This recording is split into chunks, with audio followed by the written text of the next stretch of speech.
I skipped over that entire step with predictable results. A little bit of the kind of world crashing down around my ears. I found myself in a constant chase of, you could probably boil it down to validation. You have to take part of yourself out of the equation, right? There's a mission and a purpose that supersedes whatever you need to be focused for yourself at that point. You stuff a whole bunch of things, whether they're emotional or, historical through your life, into like this bag of woe. What you need which is that ability to face pain and push through, is the thing that's allowing you to hold on to the shit too. The Marine Corps is, you're sort of in this, you're in this giant ball of meaning, right? Because the whole thing has a meaning, it has a purpose.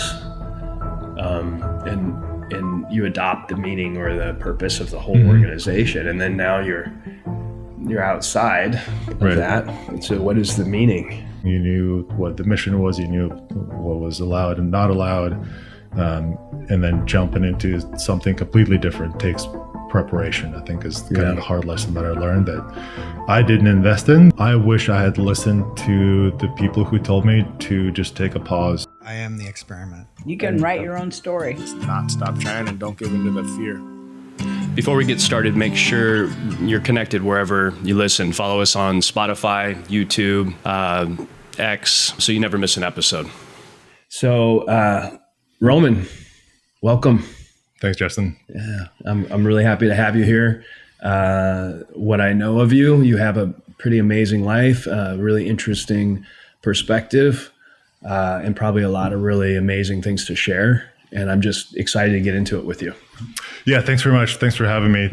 I'm not sure if I'd call it an amazing life, but I've been very fortunate with some experiences that have happened to me and I was able to participate in. So happy to share with whatever you want to delve into. A lot of it is, we got a lot of transitioning military and active duty and veterans that watch this. And I think your life and in terms of what you've done in terms of military service is pretty interesting. But let's just start. I want to get your whole story. Sure. So you are the son of Russian immigrants.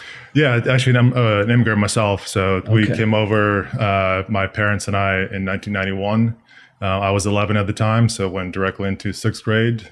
Moved to just north across the bridge from San Francisco. So grew up in Marin County, Northern California till college, and then was off to the East Coast for college. And then Did you speak English when you came? I did. I was fortunate in that my father was actually an English professor, so he started me off young. I had the basics. Obviously, there's a little bit of a cultural transition, and some of the nuances of sixth grade English, middle school English are not the same as what's taught in school, but I had the basics enough to get around. You remember it? Like, you remember that feeling of being the new kid and. It was strange. What was it like? I mean, yeah, it was during the time when we lived in Moscow, so capital city, lots of Western influence at the time. So I thought I kind of had a good perspective on what the West was all about, but not to the extent as, being kind of thrown in the bathtub immediately coming here. So it was we came in April, and then I thought I was going to have the rest of the year off, and the week after I was told I was going to school, so off to the races. Sure. But it was a phenomenal experience. Everybody was super welcoming. It was, like, as I mentioned, during a time of transition and kind of rapprochement between the two countries. Mm-hmm. So it was, super positive experience through middle school. So 11 years old, so you're just coming into puberty, right? And you got family, other siblings? Nope, only child. Okay, so that's kind of cool. So it's just you and mom and dad. Yep. And son, we're in this together. Yeah, exactly. It was a great adventure for all three of us. Yeah, that's great though, and definitely a different world in San Francisco for sure. So I got a pretty good buddy who's Russian. Mm-hmm. You guys have a work ethic, like. Great. Is this just a Russian thing? I'll give you even more. So one of my best friends that I used to work at a sawmill with, his wife is from Russia. I met her when she first came over here, and she went from no English coming over here to going to school, getting her master's degree in international business. She now runs a logistics company and does consulting. And she's just one of the most incredible humans and still maintains this like kind of work ethic and also just general humility around like appreciating everything. And that seems to be across the board with people from Russia. That's my experience anyway. Is that culturally a thing, or you think it's what is that, you think? I'm not sure if I can apply like a broad cultural term to it, just because I came over so young, and my break with Russian culture was fairly at a fairly young age. But I think there are certainly pockets, within each culture that kind of center on work ethic as kind of the bedrock, the foundation, whether it's family or small communities. But certainly I think in the Russian communities in the U.S., that's definitely a cultural tenet, is that everybody works hard, gets along, integrates. That's not to say that there aren't very distinct pockets of Russian culture in the U.S. We were, I guess, fortunate, you could say, in not coming into that directly into the San Francisco Russian pocket, because we were across the bridge. So we were mostly integrated into the friends that my parents developed among the American population. Nice. Yeah, tough people too. Mm-hmm. Super tough. Yeah. Alaskans, I think of as being really tough. And then Russians. In fact, my buddy that I was just referring to, Tony, he was saying he would go back. She's from Siberia, and he'd go back and visit. And he said their village, once a year, they have this thing where, I don't know if you've heard of this, but he said once a year, everybody from the village gets together and they have to squash any beef that they have, and men fight. And it's just vodka and fist fights. And they just beat the crap out of each other. But then by the next day, you're not allowed to bring it up anymore. Sure. And you have to call out the person that you have the issue with. And it's considered disgraceful if you don't address that specific issue. So, and I guess they've been doing this, and that's how they manage their community for years. Yeah, absolutely. No, sounds like a very old school communal Russian kinda settlement of grievances. Yeah. Have you ever heard of that before? Or I've not, but yeah, it kind of makes sense that would be the way they've carried on for a while. Yeah. I think that's kind of like how a lot of Americans see it. You picture like Rocky IV, like big Russian. Training in the snow, till exhaustion. I mean, it's definitely a culture, and the people I think is used to suffering, so just grind it out day in, day out, year in, year out. It's the cold, maybe. I think part of it definitely. I mean, especially if you look at outside of the major metropolitan areas, there's still quite a bit of just wood heating and outhouses. It's definitely a throwback compared to some of the cultural norms that I think we've come to expect. Yeah, that's how Tony's like the guy I was just talking about. His wife Tanushka, so he calls her. Her family. Basically, she didn't even ride in a car until she was like 7 or 8. So I mean, very backwood, like super remote. Sure. And then no indoor plumbing, and definitely different life. Okay, sorry. I'm always curious about different cultures, and I think Russian culture is some amazing folks, which is an interesting subject right now too. Right? It is. It's like very much topic du jour. Yeah. What's the Do people know you're from Russia? Do you regularly share that?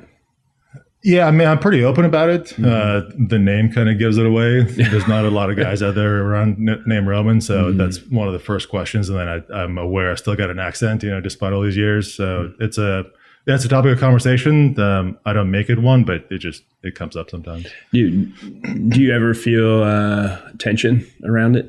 People ever like question you, or no, not really. In fact, I think it was more in kind of the mid 90s. I think when there were still a few hangups about the Cold War era. Sure. Haven't really noticed since. And my last visit there was in the late 90s, so I'm quite a bit removed from being integrated into that culture. Gotcha. What about your folks? Do you feel like your folks get any kind of? Are they still around? They are. Yeah. They live in Northern Virginia. They split time between there, and they just got a place in Italy, so they're kind of moving back and forth across the Atlantic. Living the dream. They are. Yeah. That's beautiful. Almost fully retired, and enjoying the life. In the 70s, late 60s. 60s now. Yeah. Okay. Nice. Yeah.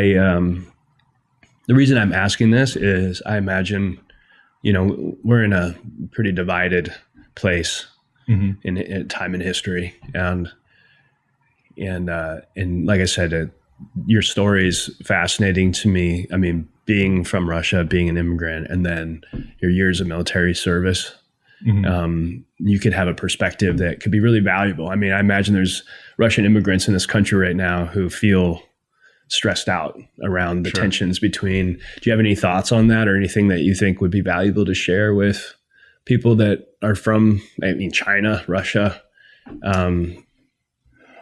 Yeah, I got to be honest, Justin. I'm not sure if I'm really the person to speak on it.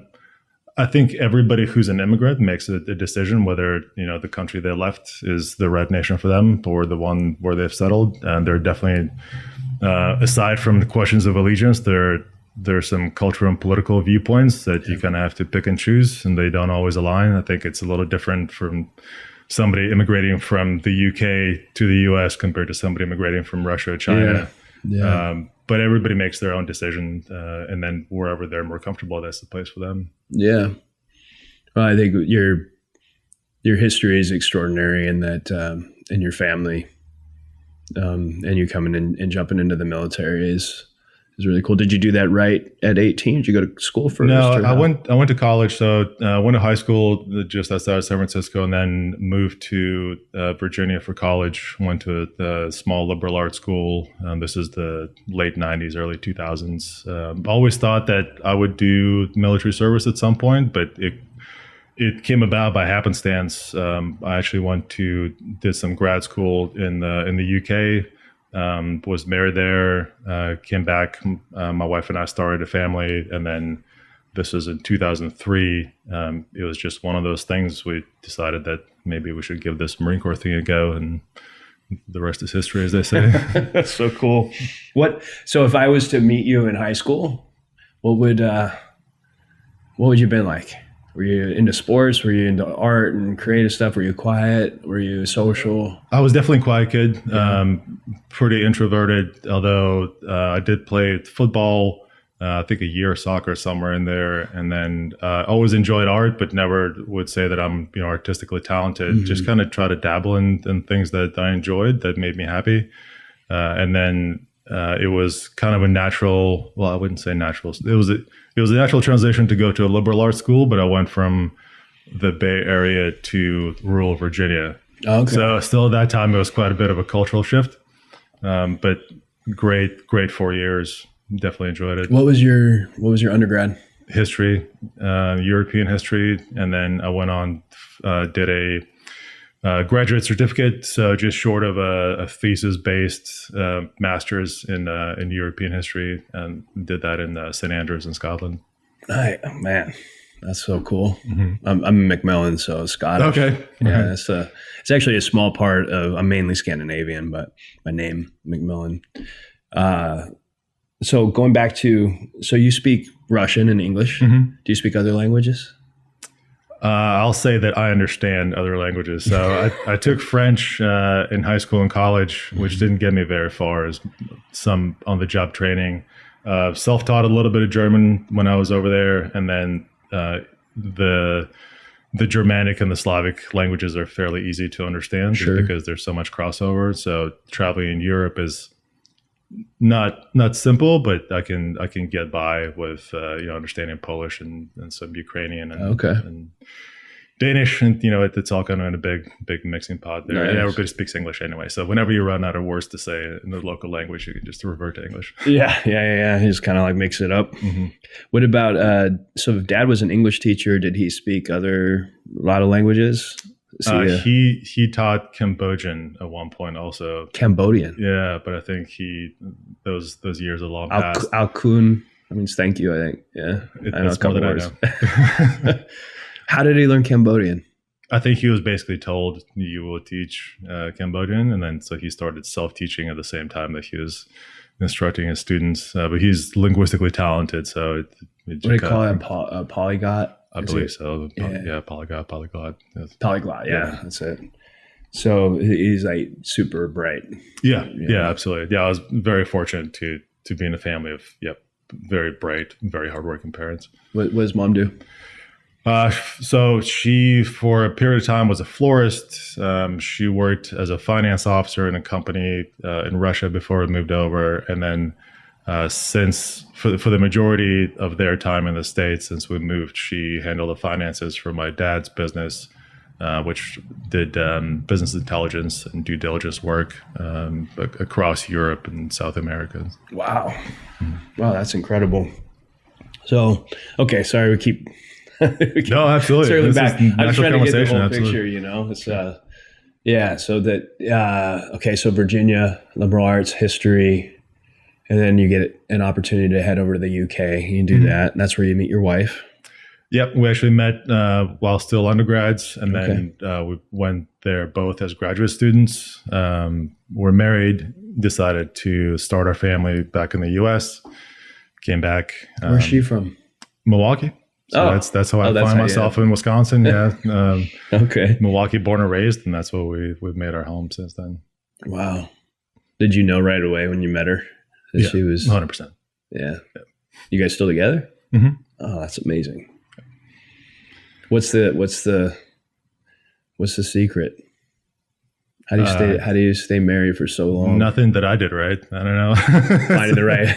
Yeah, I mean, so obviously every couple, every family has their issues to go through. Being in a program and taking some time, especially post-military transition, has given me some additional perspective and looking back on things that could have been tweaked from my end significantly at some points. And obviously there's a lot of deployed time to make up for. But I don't know. I mean, I think some people are just right. And then they make it through the struggles, and it's a great adventure. Yeah. Do you think it's not easy to be married to a guy with your career? No. And honestly, I wouldn't wish that lifestyle on any spouse. But yeah, my wife has been a trooper. It's just been amazing. What she's had to do in terms of moving across and the country and the Atlantic, and with the kids and balancing families, being the interlocutor when I was gone, and not able to reach out to family. She was kind of the rock over 20 years now. Wow. I want to come back to that because I think that's another thing that I think is really valuable is, that's statistically it's super rare. Absolutely.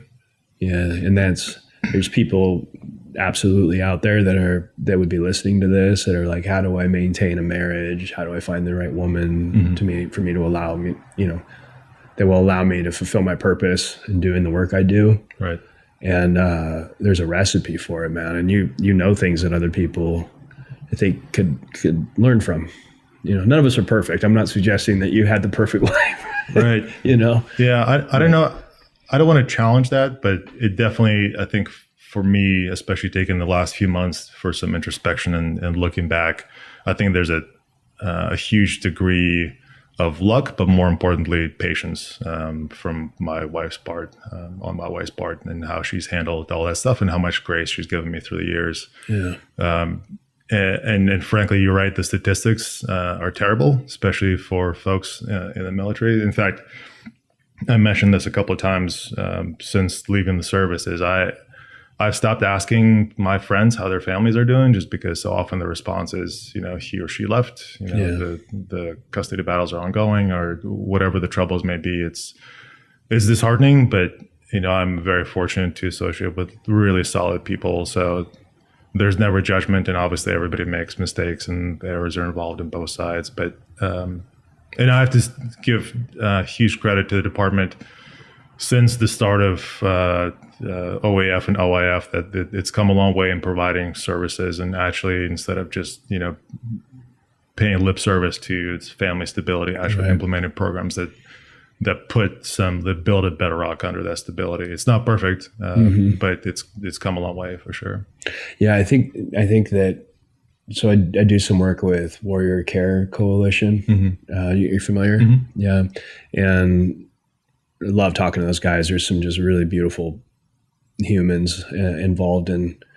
I mean, they're all different. Every base is different, but it's. I think the realization that the professional sphere of a soldier's life or a Marine's life, and the personal sphere, that they're interdependent, meaning when one changes, the other one's going to be affected. Right. And you may be the best operator in the world, most capable, but if you go home and you can't maintain your home life, at some point that will bleed into your professional life.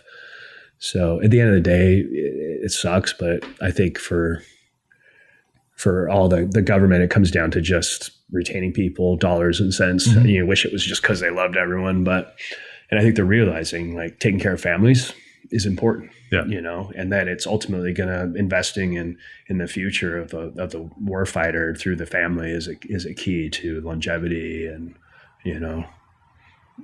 keeping good people around. Yeah, I mean, I think you're absolutely right. Is the investment. It's not just a number of programs that money is dumped into. It's just like with physical health and mental health. Yeah, investing in family stability ultimately, lets you retain the quality individuals and their stability in the force. Your mission sets are done better. There's fewer troubles at home. It's exactly that. It's an investment. Yeah, I'm super fascinated by that. I think the times I've had a chance to talk to folks that have had a whole career and managed to maintain their families, and it's never perfect. There's a lot of damage usually, especially as guys are transitioning and they're like, okay, how do I do this now? Like I love talking to the ones that have managed to stay married, and I just think it's such valuable information. Mm-hmm. And I keep hearing different things. Like I was talking to some women that started the SEAL. I should know the name of it so that I get it right for this. But it was a foundation for the SEAL teams that pays for scholarships and things for the kids. Mm-hmm. But they were talking about it, and both of them, it was a religious thing. It was like, it's our faith. Mm-hmm. It's kept us married. It was our church and our community. Sure. I think different people, it's different things. I had one guy who's sobriety, right? He actually got involved heavily in AA early, and he never took part in any of the drinking. So he was like, I had to face my head every time I came home. I didn't get to hide in a bottle. And that showed me how to do things in a different way than all the other men I was with. Mm-hmm. So, yeah, I think that's fascinating. And I think we can make a difference by sharing a little bit about what you've learned. So patience. Yeah. Your wife's patient. Yeah, absolutely. Yeah, probably the most patient person I know. Yeah. She's had to be. That's cool. So you guys fell in love in the UK, came back here, and then you said 2002 you decided to enlist? 2003 is when we made the decision, and so it coincided really with the invasion of Iraq. And then by the fall of 2003, I completed officer training in Virginia. We moved to Virginia, and then by 2004, fall of 2004, I was back in California on my first assignment, not too far from here in beautiful 29 Palms, California. Beautiful. So, yeah. It is. Middle of nowhere, 3 hours from everywhere. Yeah, it is. You got Joshua Tree, and that's kind of beautiful out there. Mm-hmm. But that's a weird spot, huh? It's interesting. It's strange. Out there. It's like outside of the military, it's kind of all just a lot of crystal meth and some weirdos and aliens and high desert sort of, some odd stuff going on. Yeah, it's definitely a place unto itself. Why did you choose Marines versus Navy or, Army? What was it about the Marines that drew you? To be honest, I don't think it was a very informed decision, and that's not to say that I didn't enjoy my service or I would make a different choice, but it was the first thing that popped out at me. I actually reached out to an officer selection officer when I was still in college, and that didn't quite work out. I reached out to a Navy recruiter subsequently. That didn't quite work out because at that point, I think the idea was to go into the SEAL program. And then once we were married and looking to start a family, went back to thinking that maybe I would be in academia in some capacity.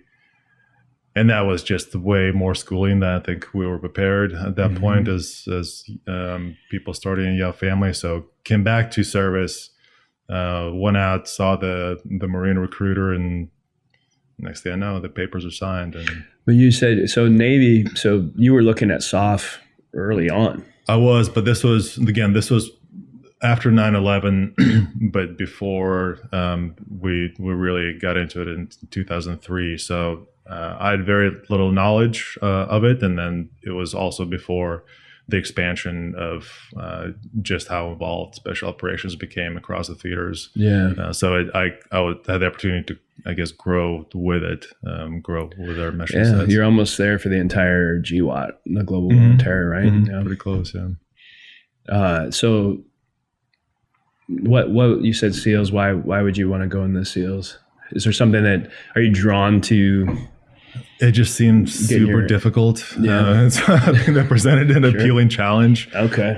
There's something also about just a smaller, more select unit, an organization that discerns amongst the applicants. And so the lower percentage of those who make it, the more appealing it is in a way. Yeah. And that was the same thing, I think, with the Marine Corps. It's the smallest of the services. So it kind of drew me to itself. And lo and behold, that's where I ended up. Yeah. So you got that competitive, you want to be the best. I think so. I think it's been suppressed a little bit, but every once in a while it kind of peeks its head, and I find myself in challenging situations that I really enjoy. You couldn't have done what you've done without that as part of your DNA, yeah? I think so. Yeah. I mean, I think it's somewhere in there, and it's definitely something that I enjoy honing. I've kind of become more comfortable with through the years. And I don't know any of the details, but the Raider or the MARSOC wasn't set up yet, right? Right. So 2007 or so. Right. 2006 is when the organization was the bones of it were being put together, and I was coming up on the end of my tour here in 29 Palms, or next door in 29 Palms. And a friend and mentor of mine was one of the plank holders in MARSOC, and he said, "Why don't you come over? We're looking for Russian speakers."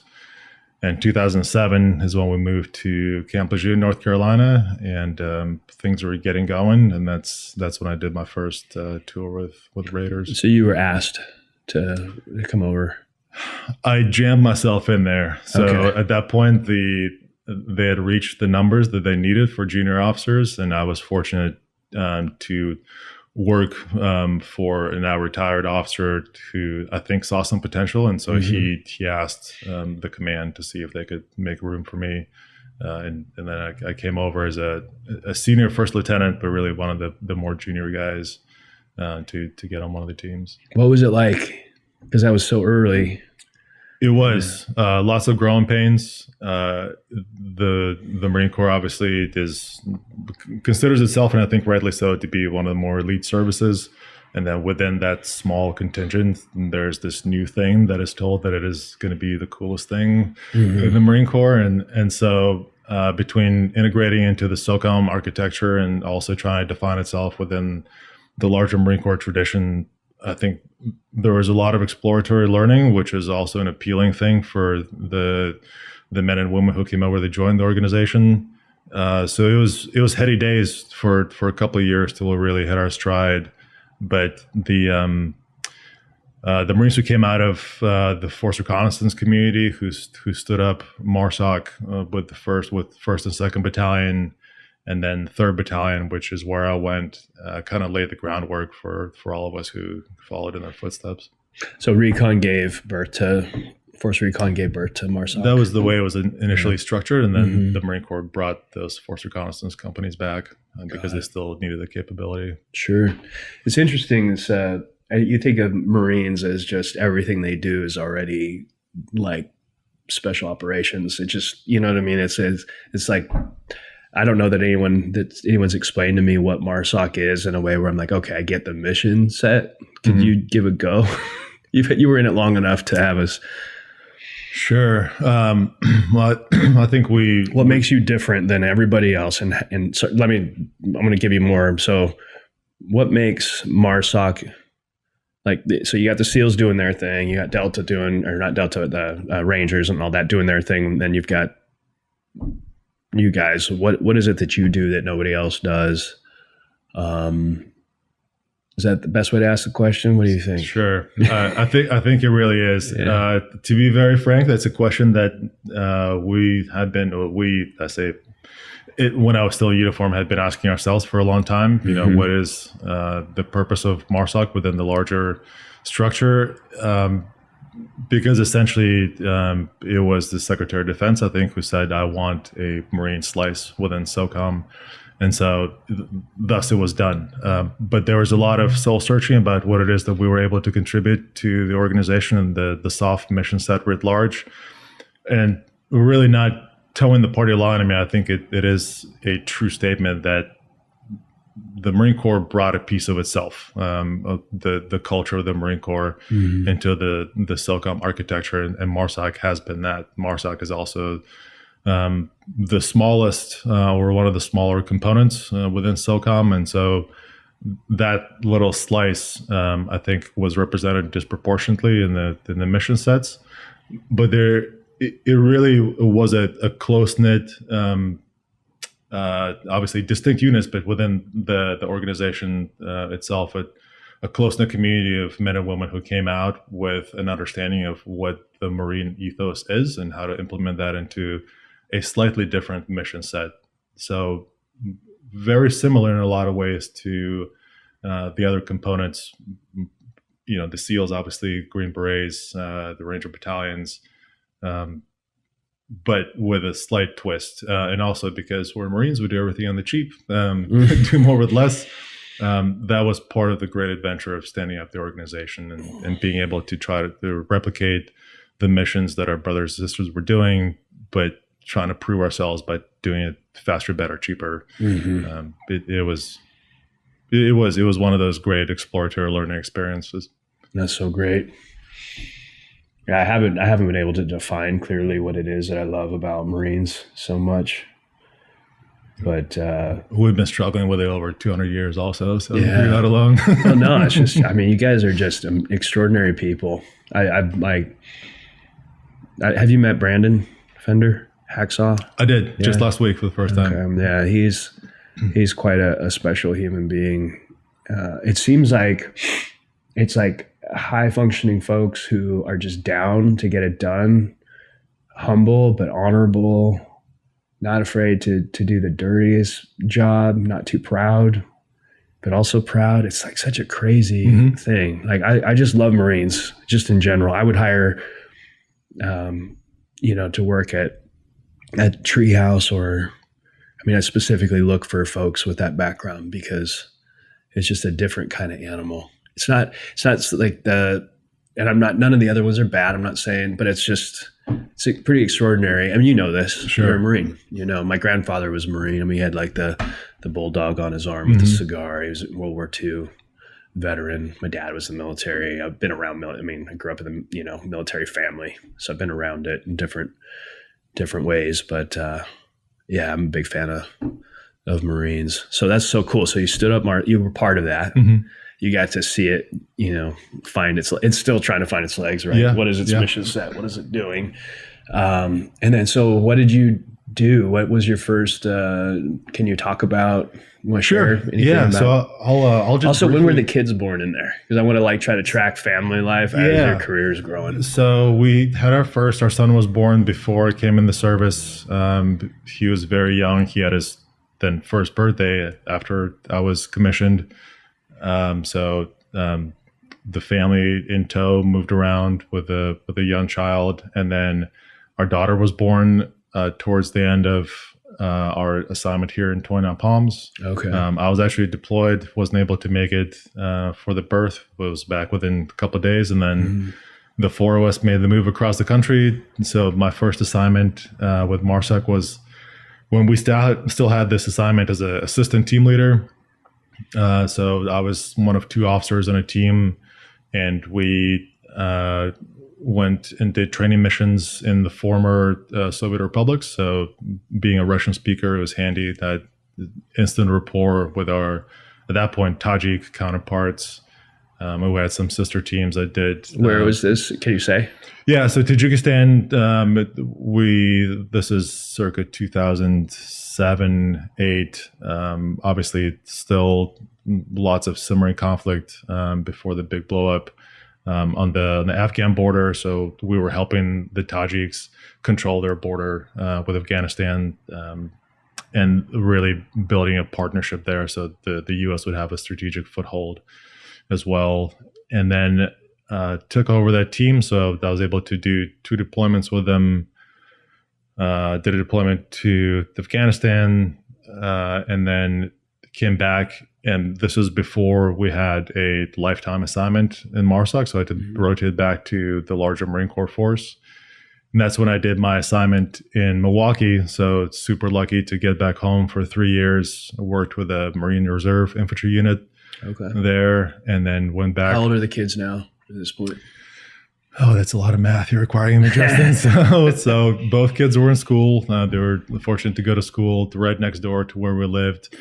I want to say this was now 2011 through 14. So we're looking at 9 and 5 ish is when we got back to Milwaukee. And then when our oldest was hitting teenage years is when I went back to Lejeune for another stint with MARSOC and a few more deployments out of there.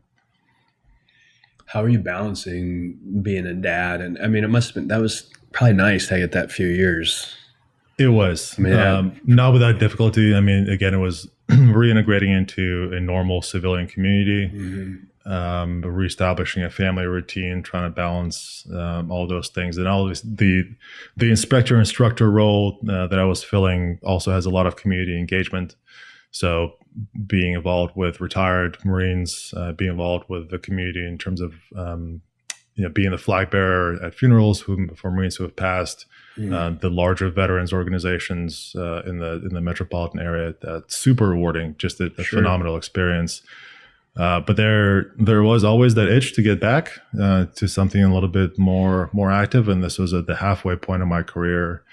So we made a conscious decision at my 10-year mark that I would stay in the service, and then we would keep the family in place in Milwaukee, and I would go back to a Marine Corps base. I don't know if you've ever thought about this, Roman, but it's crazy that so daughter's 5, son's 9, and you get 3 years. So daughter 5 to 8, son 9 to 12. Don't hold me to those numbers, but yeah, ballpark, right there. So you're talking about the end of your I got 4 kids, so I've been watching them all grow up in different ways. But you managed to circle back to a home. I mean, you're working, but you're there as your daughter transitions out of her formative years into, starting to have a sense of self. Right. And then you're getting your son prepped to, puberty and, in a weird way, that might have been the hugest blessing for your family. Have you ever thought about that? Just how that all laid out? That's kind of crazy. It was very fortunate. I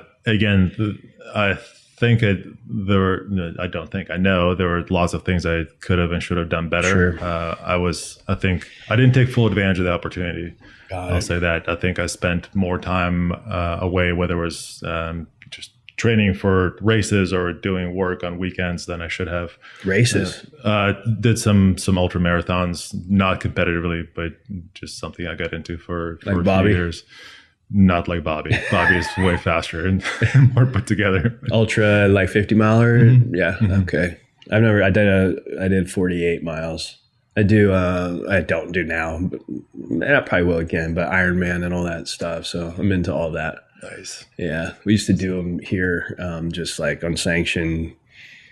Just in fact, one time we had some guys here say, we want you to give us the hardest thing physically you could come up with for one of my classes. Yeah. And I was like, really? I said, yeah. I said, okay, drink a lot of water. You're going to get salt and water in your system. Yeah. Like knowing full well all their systems are strong from a few months. And yeah, so we grabbed them an A-bit in the morning and we did a half Ironman. It was awesome. It was actually harder than the legit races I've done because I had to be a cheerleader the whole time. And sure. So you're an endurance guy. I like to call it work capacity because everybody else has more endurance and is faster and stronger. So I just kind of do the 80 percentile thing. I'm the same. Yeah. I'm not, I don't know what it is for you, but what draws me to it is like, I love the idea that there's a pace where you could sustain something forever almost. And it's like, it's interesting to see how far. And then when you get there, it's like you couldn't have got there any other way than having done what you just did. Right. It's like a headspace thing where you're like, it definitely is. I mean, I think part of it is definitely conditioning and getting yourself prepared, but there's a mental component to it without which you really can't do it. And I don't know if it's part masochism, but if I can outsuffer the guy to my left or right, then I can do one more. Yeah. That's what every time I think, oh, I'm not doing this again, especially like at the beginning of a race or halfway through, then you're like, then I get curious. Almost every time after, I'm like, that's interesting. I found different parts of who I am that I didn't know were there. And then, in fact, the 48-mile one was so interesting because it wasn't 48 miles straight. It was the 4 miles every 4 hours for 2 days straight. Have you heard about this? No. It sounds terrible. It's stupid. It's like, it sounded easy because I was like, I can run 4 miles over and over and over. Right. But then the 4 hours is like, it's every 4 hours, and you're burning an hour through the run. It's not a full hour, but I mean, it's start to finish, you're showering, and then by the second day when you start losing sleep, then you get weird. And but yeah, I got so out there in it that I was having these weird conversations in my head, and part of it was sleep deprivation. But I remember thinking like I couldn't have this conversation with myself if I didn't put all this work in. Right, this much sleep deprivation, this much hard work. That's the only way that I could know this part of who I am. Absolutely. And I found a lot of parts that are like, oh, that's sort of sucks. Like I could actually bitch out in this area. You know what I mean? So you sort of make friends with these parts of who you are, and then it's like, well, shit, I wonder what 100 miles is like. Right. Who do you meet there? Right. Yeah. Like what Roman exists at mile 90? Yeah. And is he going to be like, dude, you're old. You don't need to do this anymore. Right. Yeah. Yeah. Anyways, that's I love endurance for that reason. And I'm not built for it right now. I'm like about 20 pounds heavier than I need to be. So I think we're in the same boat. It was remarkably difficult to try to do a long run this weekend, I think. How far did you go? I did my first 2 trail runs that I've done in about a year this past weekend, short ones, just 5 miles with a bike portion on either end. But it felt like I was getting back to a happy place to be able to take myself out of stressors and kind of focus inwardly and let the thoughts range. It felt really good. Do you think running is going to be part of your future as you grow old? I think so. Just still trying to be conscious of, transitioning. 45 came with a lot of bangs and bruises and bumps and boo-boos that I didn't think I was going to accumulate as quickly as I did. So definitely recovery and longevity are something I try to invest in a little bit more than in earlier years. We'll see. We'll see how I'd like to do the running thing for a while, but sometimes the knees don't want to cooperate in the mornings. Yeah. You ever run barefoot? I did. I used to train barefoot, and I haven't done that in a while.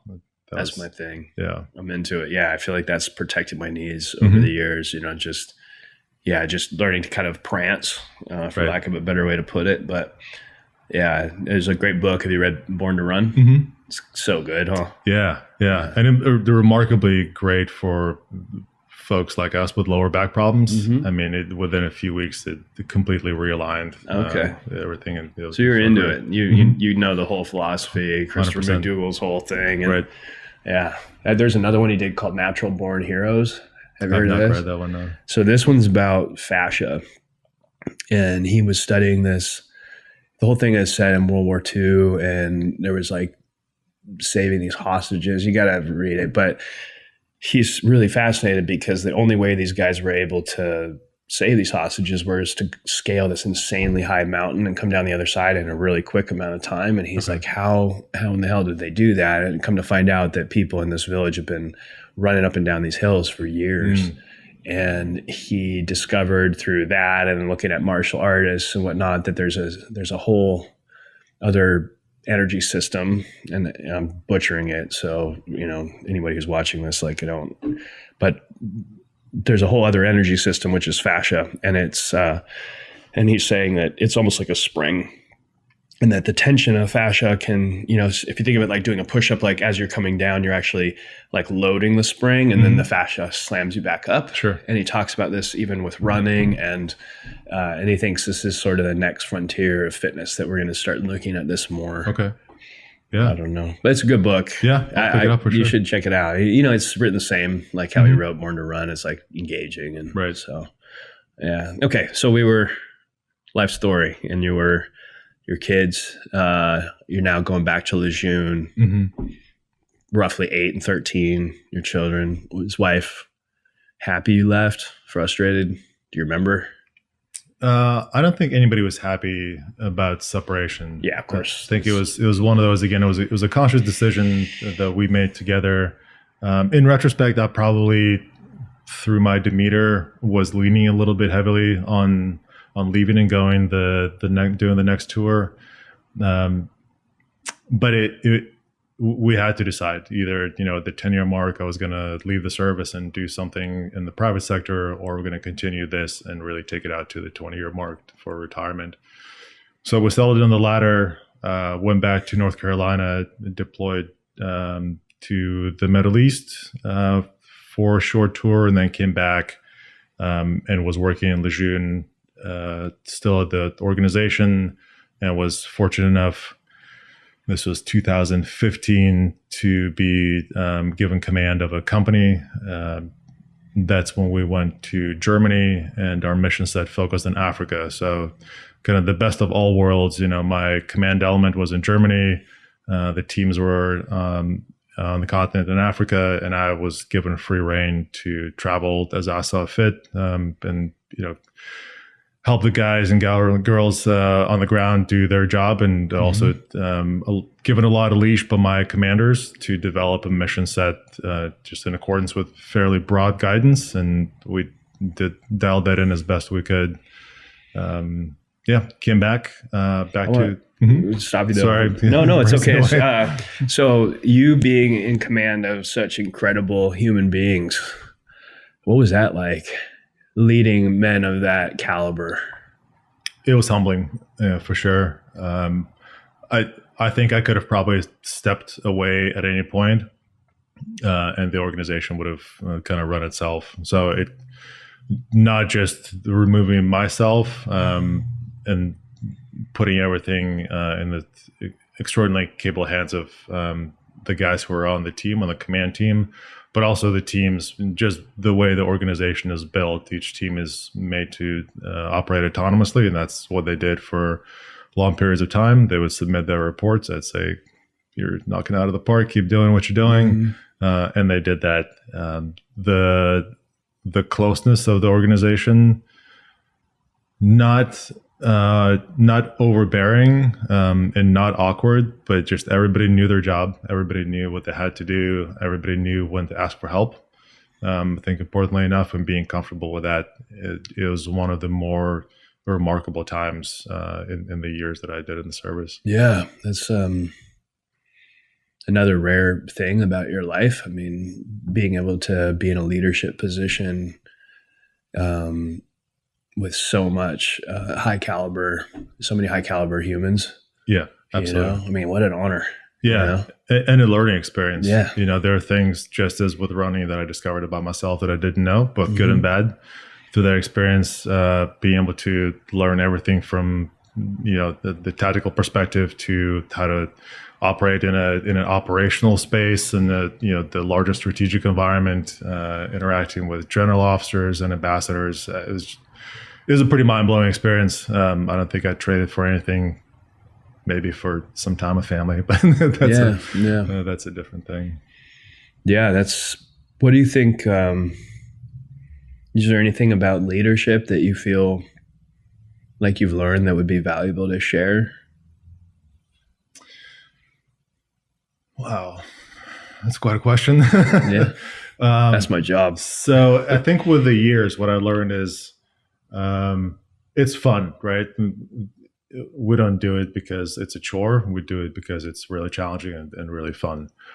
It's a lot of responsibility, and I definitely understand now. Probably should have understood this many years ago, but why leaders are rotated in and out of leadership positions, because there is a level of burnout, and then you begin to fail as a leader. You're just not there mentally and physically. You have family problems and home front problems that start stacking up, because ultimately, and this goes back to our earlier conversation, I think we as a nation have made a conscious decision to have the best force out there, but that comes with a cost, right? Yeah. Lots of our allies and partners have very capable forces, but they choose to focus more on the family and social integration as opposed to military capability. I think we've gone the other way, so we pay a price for it. But the expectation is that you're 24/7, stay on in a leadership position, whatever is required of you, either for the individual in your command or for the mission. That's what you do. And then you sort things out as you go into your follow-on assignment and then decompress. What about, so you're dealing with a bunch of alpha males, and how do you deal with people challenging you, and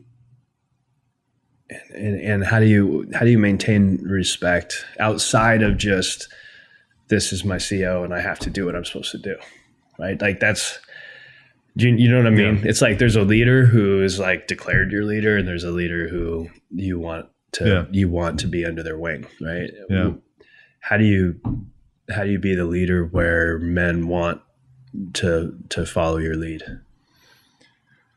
Obviously there are hundreds of books on leadership, and motivational speakers make a good living of telling people how to do leadership well. For me, for that particular assignment, that particular deployment, it was kind of a perfect combination of factors. And I was actually speaking to one of the guys that I served with on the deployment a few weeks ago, and I said, I don't know what it was, but there was some sort of like magic ingredient. It was the right place, right mission, right time, and the right personalities, and everybody meshed. That's not to say that we didn't have conflicts and differences of opinion, but everybody gave each other enough grace and leeway to consider an opposing opinion.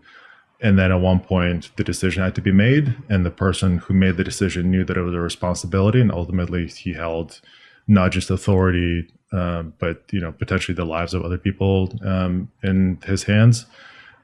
So it was a shared task until somebody had to pull the proverbial trigger, and we moved out. A lot of it was because the pace of our operations were a little bit slower than the combat operations that were going on in Afghanistan at the time. So we had the time and space to think through things, and the luxury of considering each other's opinions and saying yay or nay to this or that. But frankly, for me, and this is strictly personal opinion, I think it just comes down to respect. If your way is just to force your leadership style on people and just direct, it may be effective, but again, it burns out at one point. You have to know when you have to take a knee and let somebody else drive. You have to know how to ask for help, have to ask for opinion, and not just to pay lip service, but to consider what the validity of that opinion is. Also do the back checks to make sure that the facts that opinion is based on are in fact facts. And then you do your best. And sometimes, it's an 80% solution, and sometimes you hit it out of the park. But nothing's perfect. I think that's the reason that we still have people debating what is the best leadership style. How do we get to the ultimate solution? The perfect way to solve a mission that's put in front of you. That's a very vague answer. No, honestly, Roman, I think that was really well said, and I think incredibly valuable insight. And I'm learning. I think so.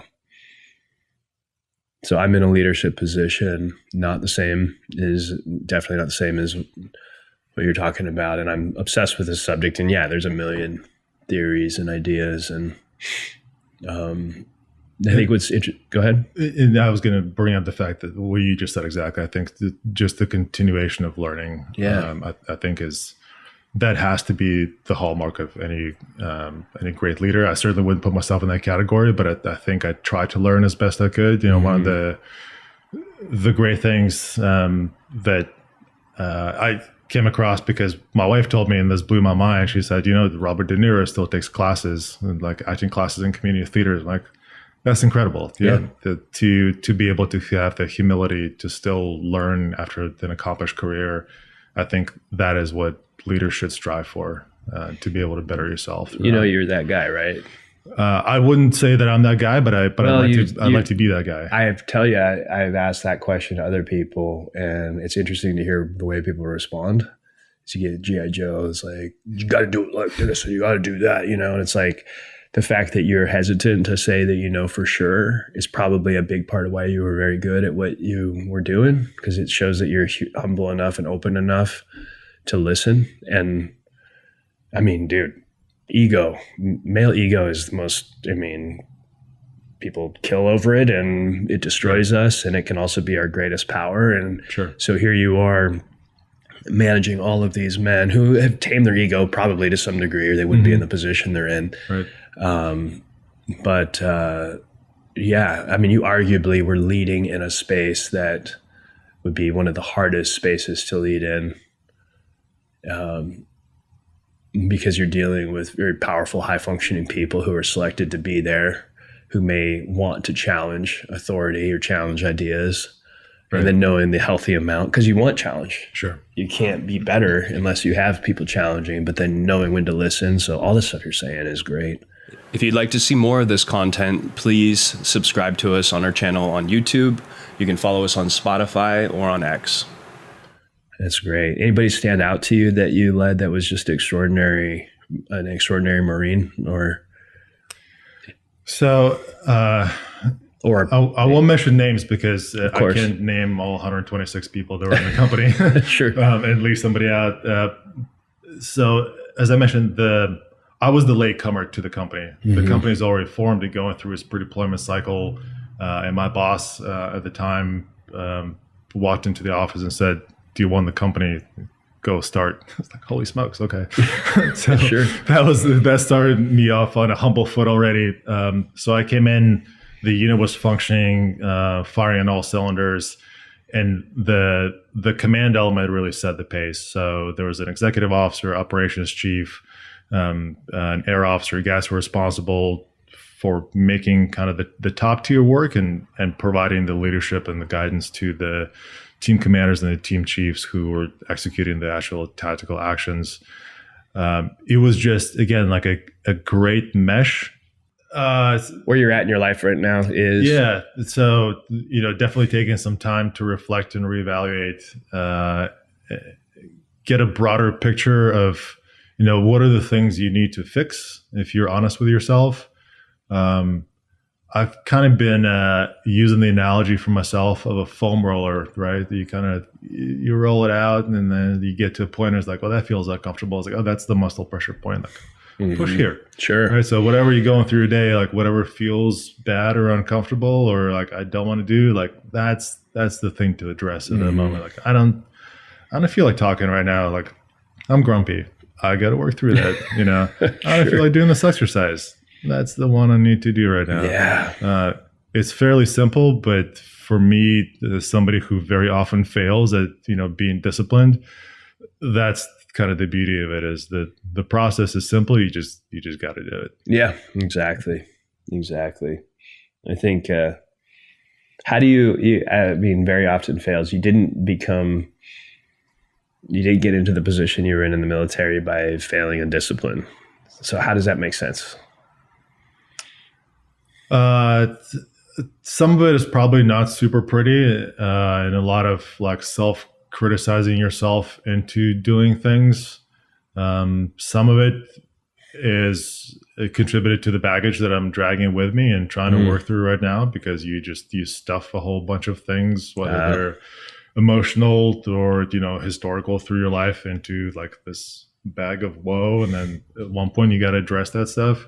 And then I think it goes back to the point we were talking about earlier, where leadership positions do burn you out because you have to take part of yourself out of the equation, right? There's a there's a mission and a purpose that supersedes whatever you need to be focused for yourself at that point. But then you at one point have to come back and address those issues. And that's what guys and girls get rotated through those positions. It's interesting you say the bag, because I think there's a really interesting analogy. You know, if you're somebody who can grind and push, you could have if you think of the bag slung over your shoulder, just piled with shit. If you're somebody who can push, you can carry that thing for a long time. Mm-hmm. You know, it's like, I have that grind in me, right? So the very thing that what you need which is that ability to face pain and push through, is the thing that's allowing you to hold on to the shit too. It's really weird. It's a weird dynamic. 100%. So you were mentioning the leadership perfect. It was kind of the perfect scenario. And I asked you about if anyone stood out, and you mentioned everybody. It was like you walked into almost like this. Yeah, it's kind of a lame answer, but it really is true, at least for that portion of my career and life stage. It really was true as a kind of a perfect storm of everybody was performing at their top level. Yeah. Everybody knew their job, understood the man to the left and right and the requirements of the mission, and everybody just clicked. I don't think I've had an assignment like that before or since, where things came together quite that level. Although, again, I've been just really fortunate for 20 years of having just phenomenal people I worked for and with. Mm-hmm. And if it wasn't 100%, it was pretty close for the vast majority of the time. Yeah, it's a circle, so you're running into. I think other men would say the same thing. Mm-hmm. You know, you're in an environment with pretty extraordinary people, and everybody knowing what they're supposed to do. And I mean, if you already think of the excellence of a Marine, and then you just put them and you go to the Raider side, or, you know, MARSOC. Yeah, I'm sure you're dealing with the best of the best, some of the most incredible people, everybody knowing their position. Yeah, which is a cool feeling. It's intoxicating almost when everything's firing perfectly like that. It is. It is that the positive energy that feeds off other positive energies. Yeah, it's kind of a high almost. You know? Yeah. And you could be a player on the team, and you can be the coach or the captain, right? Those are all sort of different roles. It's like you're either in it and you know what it's like to feel everything flowing perfectly, you know, in the moment, like, or you're in the moment, but you have a position where you need to be in the moment and consciously observe what's happening with everyone else. And then there's the coach, where you're able to watch the beauty of this perfect dance. Right. You know, and you got to be the coach and captain a little bit. Yeah. Yeah, absolutely. And those are obviously shared responsibilities to a certain extent. Yeah, just really, really fortunate. And I keep saying that, but it's true. No, it's great. I mean, it's great. And I'm not always good. So, I mean, it's nice to talk about the good stuff too. And so in Africa, were you allowed to say where you were at, or no? So the teams covered North and West Africa. Okay. There were a couple of army elements that were attached to us as well. And we were subordinate to a joint command, but it was mostly Army Special Operations Forces, Special Forces. Nice. And can you say anything about what you were doing, or no? It was working very closely with the allies that we had in Africa. Some mission sets were more kinetic than others. Some were fairly mild, but all of them came with challenges. So the teams that weren't going into direct action operations were working very closely with our diplomatic corps. So that presents a whole other set of challenges. You know, when you're a junior officer or a staff non-commissioned officer, you have to go and brief the ambassador or one of the other folks in the embassy, and you're representing the DoD. You know, it's a pretty hefty responsibility that you're bearing. But again, there was not an incident or a set of circumstances during those 7 months where I either cringed or rolled my eyes or second guessed anybody that I was working with. It was really smooth. A lot of it goes to preparation and the maturity of the force.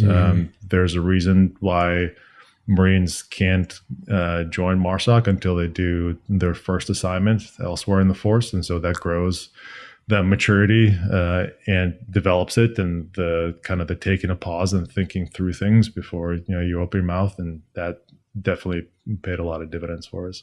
Gotcha. And what's our interest in Northern Africa? I mean, Al, we're everywhere, right? But what are the main sort of things going on in Northern Africa that America is interested in stabilizing, or what's our motivations there? You don't have to talk about your specific mission set, but just a lot of it through that assignment, and then my follow-up assignment in Germany was the grand strategic competition between the U.S., China, Russia. Africa is obviously full of amazing resources and also strategically positioned. Everything from trade to military considerations and such.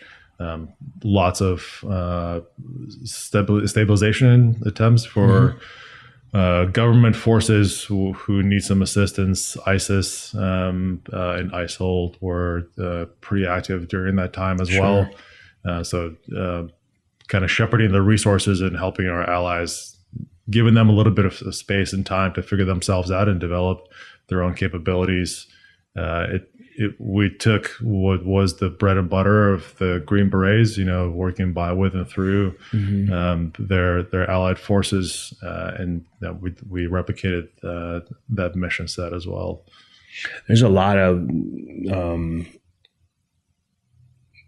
of civil conflicts and issues going on all over in Africa, right? Right. And yeah, it's some pretty unstable area, pretty unstable part of the world. Very fluid, just a different time horizon lens. You kind of have to take a look at decades long efforts as opposed to we'll go in and fix this with a couple of deployments.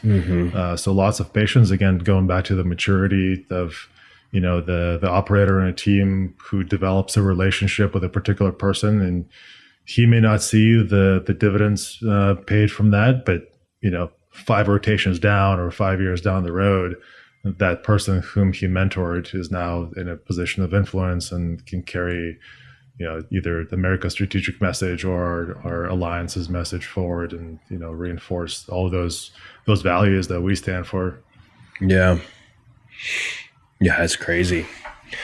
There's some horror stories about Africa too. This is it's terrible. I think when you get people to the point where they're starving, or resources are so limited, it's just everything shifts. Yeah, absolutely. So I was in Indonesia after Siddhartha was overthrown, and that was a crazy time. There was starving people, and talk about a completely different animal in terms of the way people act. It's a different deal. Absolutely. That'd been an interesting experience. How long were you there for? So the mission set continued as a number of deployments. Our deployment was just over 6 months. And so this is 2016 when my company was there. And then we did a number of years afterwards where the teams rotated through the same countries. I got to watch from a distance because I went back and became the battalion operations officer. So still based out of Camp Lejeune, I assisted those that came in as company commanders afterward, and helped them to kind of develop their perspective on the same mission segment. Now, does MARSOC have geographic areas that each? I may be incorrect because I've been out of the loop for a little bit. During that time, it was each battalion. There were 3 battalions, Raider battalions, was regionally focused. So we covered down on Africa, the Middle East, Central Asia, and then the Far East. I believe since then, the missions now switch between deploying companies. So it's not as much of a regional focus. So gotcha. I think that was an effort to broaden the perspective and kind of level set the force so that maybe a greater understanding of the larger strategic picture amongst the companies and battalions. I'm surprised with your Russian speaking background, they didn't. Was there any attempt to get you into Ukraine or? No, so Ukraine. I left MARSOC headquarters in 2018. I went to work as the liaison officer in Germany. But didn't we have a presence in Ukraine in then 2015, 2016? MARSOC didn't, but MARSOC didn't. but U.S. Special Operation Forces were there, and then I believe with the invasion, the full-scale invasion in 22, the contingent was drawn down just because I believe there's a restriction of how many U.S. personnel, government personnel, could be in country. But those were definitely relationships developed over many, many years that, if not put on ice, or at least put on hold so that the Ukrainians can address their issues, the U.S. could focus on developing a coherent policy of how we want to approach that problem set. Gotcha. Yeah, what do you think we're going to get to a solution soon between Ukraine and Russia? Do you follow that at all? I try to follow it fairly closely, but I don't know if a solution is in the cards in the near term. Obviously, there's a lot of historical background, a lot of historical conflict, and the relationship between the two countries is complex, to say the least. There are lots of shifting perspectives on what's best between East and West, what's best for Central and Western Europe, what's best for U.S. strategic interests in the region. At some point, a diplomatic solution of some sort is going to have to be hashed out, but I think we're in a pretty interesting transitional period for Europe to reconsider its own security posture, with the U.S. orienting elsewhere and redirecting resources potentially elsewhere. How do Central and Western European nations figure themselves out and address a potential threat to their east? Do you think there is a threat? I don't know. Do you think Putin really wants to move past Ukraine? I think he'd love to have Ukraine back in totality, but I mean, do you think there's some greater imperial? I think if we were able to figure that out, we'd probably be able to. What do you think, though? Issues. I mean, what's your guess? Like, you know European history.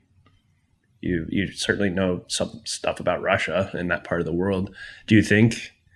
And it's okay. I'm not going to hold you to this, but what's your opinion? I mean, do you think? Let's go.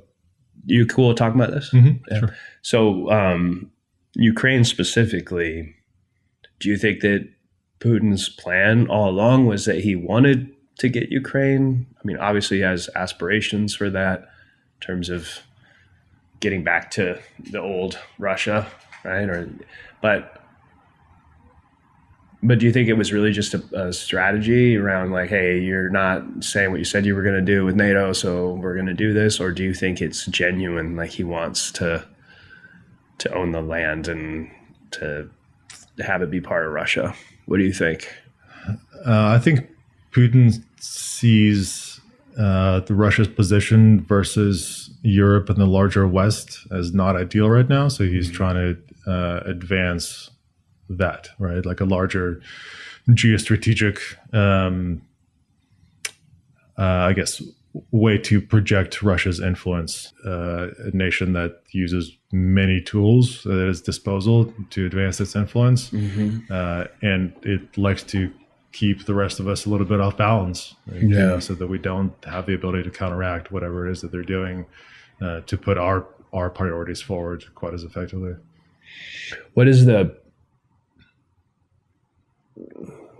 So most of the American public only knows Putin through what we see, the stories that are told, the narrative. I hate saying that word what's the public narrative or the media's narrative? And so that's, in the U.S., it's that Putin's a monster, that he's, he's a terrible person, terrible leader. And then that's the only way we would be able to know, unless you speak Russian or you can listen to him. Even then, you're like, how much of this is propaganda? I don't know. Is he as bad as people say? Is it? obviously we have an interest too. Am I moving into territory we shouldn't be talking about? Maybe. No, not really. Okay. But I'll redirect if we get there. Yeah, please. I think the truism that a people get the government they deserve still holds true, right? So all the polls show, no matter how manipulated they are, that the majority of Russians still support Putin and the way he's handling both internal and external politics. He's a complicated man, obviously. Russia's policies are very complicated and complex, and Ukraine is not the only thing on their plate. They're looking east, they're looking to Africa, they're looking in their relationship with India, South America. It is a global power, and I don't think we can necessarily say it's good or bad. They're advancing their own interests, just as the U.S. is, again, using different means. And I think our purposes are more benign for the most part. Historically, that's just the way we're based. Culturally, I think the larger rhetoric that we hear is generally true in the sense that our interest sets just don't align, right? And so of course, he uses methods, I think, sometimes, or those within his administration, the larger political structure that we would find unfathomable. How could you possibly do that? But he has the support of the majority of Russia's population. And ultimately, even if he were no longer the head of state, most likely it would be somebody who would administer things externally, internally in a similar way. And I think that's just the reality that we have to deal with through multiple administrations in the future. Yeah. I'm glad you said that about is it good, is it bad? It's like that's really the wrong way to put it. In order to even establish good or bad, you have to put your stakes in the ground in terms of what the ideal outcome of anything is, and I think Russia has their interests. I think what you're saying makes sense. And did you watch the Tucker Carlson interview? I did not. Putin? No. Yeah, it'd be interesting to hear your take on that. I listened to it because I was like, this guy is supposed to be the scariest man on the planet. Like, it should be worth listening to understand how he works, And so I listened to the whole thing. He does a whole bunch of the whole beginning is him going through Russian history. He's like obsessed with.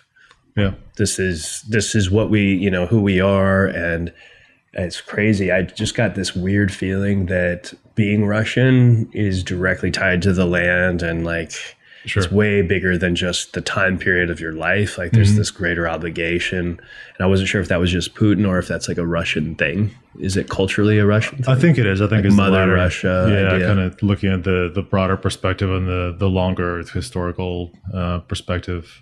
I think he's as much a student of history, maybe selectively, as he is a student of power. Yeah. He has found a way to stay in power for a very, very long time. And again, he's not being removed from office, right? So there's a significant amount of support for his policies and his worldview amongst this population. To the credit of the interviewer, and I mean, a lot of people hate Tucker. I know he's a contentious character, so I'm not saying good or bad things about him, but to his credit, he mentioned actually, it's not Tucker Carlson. I'm not even thinking of Tucker Carlson. I'm thinking of Oliver Stone. I watched both, but Oliver Stone did a 4-part series on him.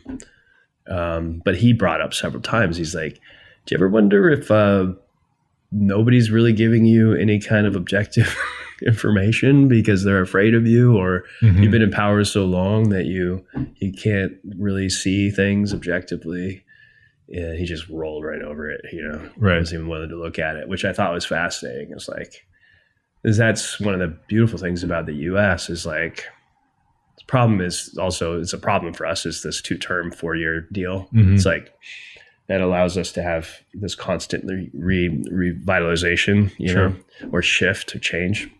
The downside is that long-term objectives it's hard to get things done. Sure. You're having, so, but yeah, it's, people, I guess it's like getting to the point where you believe your own bullshit, I think he's probably got a lot of that going on. So, yeah, absolutely. Yeah. And then, we operate on different cycles. And I think the larger historical perspective is, everything is cyclical. We tend to focus on what's going on now or what's going to be going on at the next, whatever conference is taking place. But the reality is, even within, our own political planning, we have annual budgets, things are forecasted for quite a ways out. And so, changing course on a dime is not possible for us, just like it's not for any major power. I think we see this again with Europe scrambling to reevaluate their security posture, what percentage of GDP they're going to be spending on defense. I don't know, to me, watching international politics is fascinating, but sometimes you kind of walk into, well, the only surprising thing that is surprising anybody, right? And then all of a sudden people are scrambling like, oh my God, how do we do this? Where did this come from? Well, it was kind of, the writing was on the wall. Yeah. It gets a little overwhelming. I don't know if we're supposed to, as people, if we're supposed to know so much about what's going on. I mean, I feel it's like when you said, I don't know if it's good or bad. It's,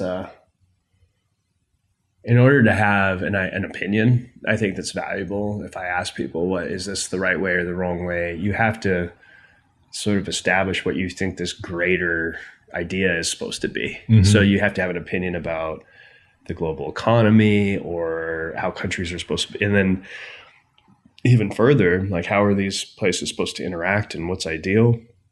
Is it all just American supremacy? Should we all want that because we're Americans, or is it about the ideals that America brings? Is it about everybody leaving each other alone? And is there some basic human rights that all humans should have? And if that's violated, it automatically makes something good or bad. Sure. I don't know. Yeah. You get heady. These are weighty questions, Justin. Yeah. Well, dude, it's interesting. I mean, but you kind of like whatever subject you work within the framework of what you're dealing with, right? So it's like, for example, people, the Ukrainian war right now with Russia, it's like diplomacy. It's like Putin's the evil monster. We can't negotiate. But it's like, well, people are dying. There's a million people dying. Okay, so the immediate thing in this framework is like human lives need to be spared. It doesn't matter. It doesn't matter. We just got to stop this from happening. So we'll figure it out as we go. Sure. So yeah, it's an interesting subject. So okay, so when did you? So Africa, Europe. So families living in Germany. So your kids were raised in Germany, partly. So 2018, I was still in North Carolina. The family was still in Milwaukee. Okay. I got an assignment to move to Germany in 2018. I went there, and in 2019, the family joined me in Germany. It came because the way we're thinking is we're just going to kind of lay low, settle in, and then we'll explore Europe and have a great adventure here. But that coincided with COVID. Oh, and so the great European COVID shutdown essentially stranded us in our beautiful home in Stuttgart for a couple of years. Wow. And then how old were the kids? So late teen years now. And then Rachel is doing a phenomenal job of homeschooling the kids. Okay. So our oldest at that point was able to take essentially a gap year in between finishing high school curriculum and applying to college. So there's a little bit of European exploration, but a lot of time we just we moved in a 10-mile radius around our neighborhood. And then I did one short deployment during that time out of Germany to Africa. And then we wrapped things up and moved back to the States in 2021. As things were opening up. So family moved back Europe during COVID was it similar to, well, you wouldn't have known, you weren't here. Yeah, I think I came and visited the US only a couple of times. It was restrictive, definitely. I think it was a cultural shift for the Europeans as well, because they're used to much closer proximity, physical and cultural, very closely tightly knit communities. And everything was put on pause. And, it was, I think it was a struggle for everybody. I can't speak to what it was like in the US other than through phone conversations and, speaking to family and friends here. I imagine it was fairly similar. Germany actually had a lot of pushback against COVID control measures that I didn't expect. We always think of Germans as rule followers, and very disciplined, and there was definitely some unrest. You saw that on the news. There was like protests, and Yeah, I think Italy suffered greatly. Germany had some issues. Italy suffered mainly because of the elderly population, right? It was so many. I remember that right at the beginning. It was like, I think the morbidity rate was really, really high. I think Germany, again, not to minimize it, Germany got off fairly lightly in terms of the death toll from COVID, but it was, everybody suffered, obviously. Yeah, it was difficult, and so I deployed kind of during the height of COVID to East Africa for a couple of months. Came back, and it was time to pack things up and get everybody back. Can you say where in East Africa? So I was in Djibouti, but it was at that time we were repositioning our forces in Eastern Africa. It was towards the end of the first Trump administration, and so there's again a lot of adjustments geopolitically. Where was America's strategic focus going to be? I think it was decided that East Africa was not going to be on our priority list, and so there were some intense adjustments, of what we were doing at that time and investments that we had. Gotcha. Yeah, that's interesting. It's do you have did you get the African bug in terms of wanting to go back there and see it through a different lens, or no? I wouldn't say I got the bug. I'm just like a super addicted to travel. So I love going to see different places. And it is just such a different world from what we're used to, especially having spent a couple of years in Western Europe at that time. There were stints where I would go from,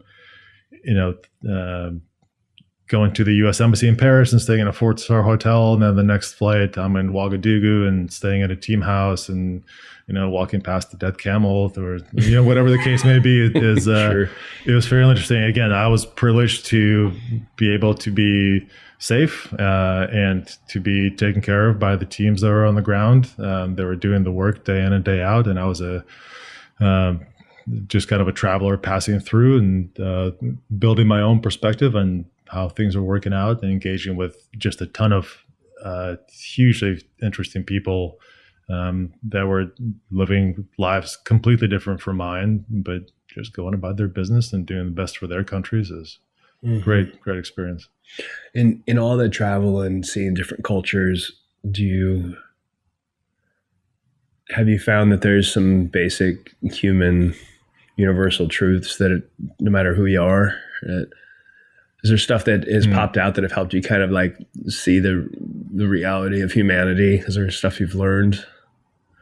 I think it's all the basic stuff that we probably just don't acknowledge because we get so caught up in our daily routines, but everybody wants to be safe and happy and, be a contributing member of society, and sometimes to be left alone and sometimes, to be engaged. I think people just want to be happy and live well.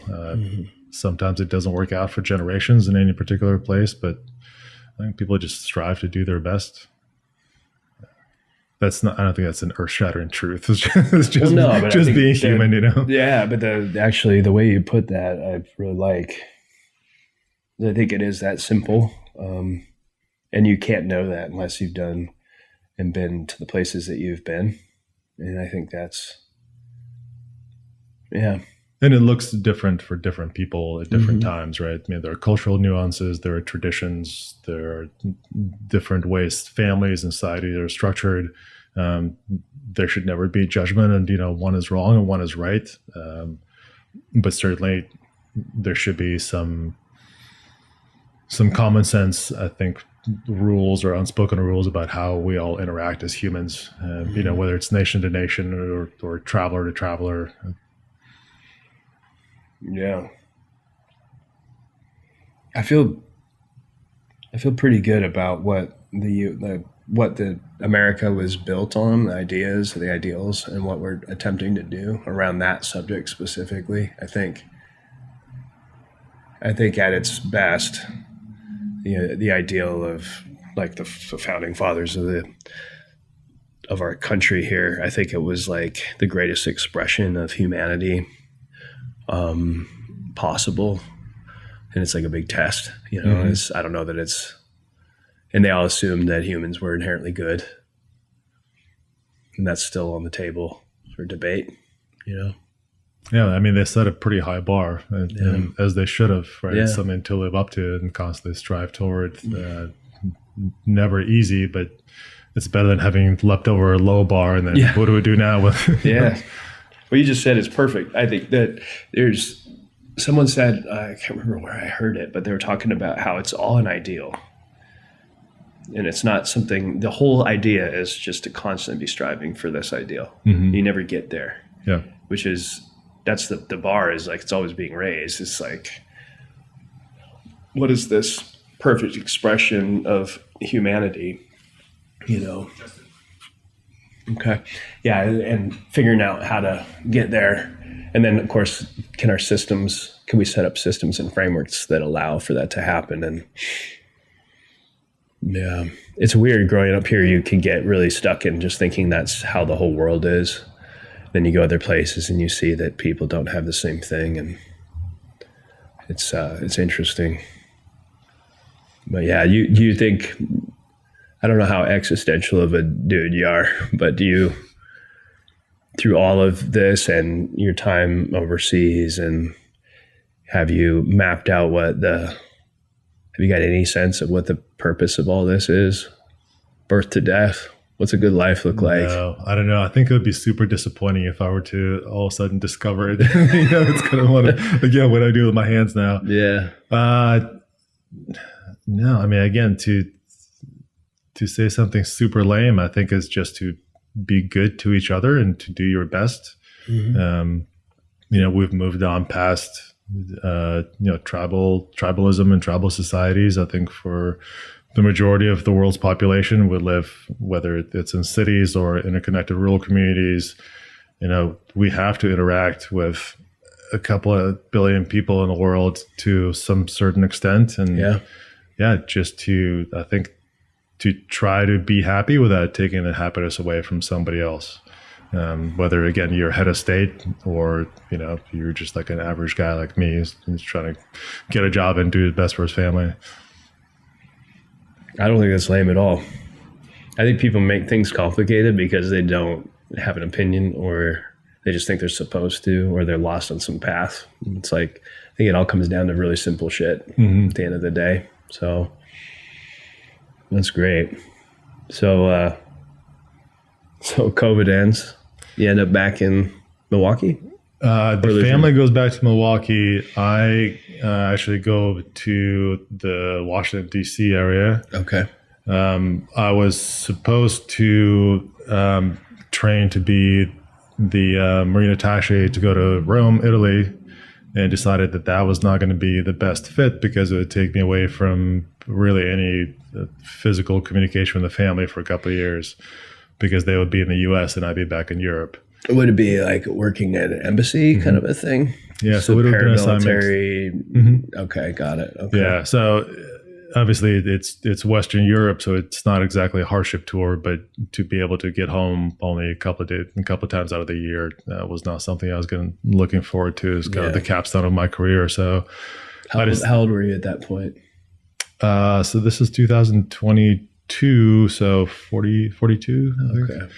And then I was within 2 years of eligibility for retirement, so I decided to work in the Pentagon.